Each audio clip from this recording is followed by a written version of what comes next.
Kumukulo, nangangasol-ngasol ang tubig guys. Nangangahulagang yan, nasa loob ng ating lambat.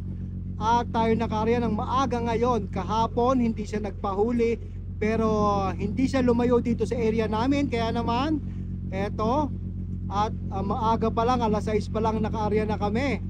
At ang haba ng alon-alon niya nasa loob ng ating loob ng lambat. At bukod diyang namumuti na yan guys, na nagpapakita na may huli tayo as early as this moment. Kita-kita yung mga balikpik ng gulyasan at saka ng yellowfin tuna guys. Ayan, kita nyo yung alon-alon. Kung nakikita dito sa ating video, ang haba ng alon-alon. Ay, ito pa isang grupo, hindi ko nakita. Ayan, o diba, ang haba ng alon-alon. Ayan, ang pumuputi-puti. Ayan, pagitan nila puro alon-alon yan guys ng isda. Dito naman, ito, mga yellowfin tuna.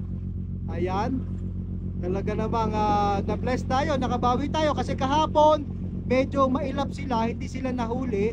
So ngayon, eto na. Sana kukunti na lang, mapupuno na kami. Thank you Lord.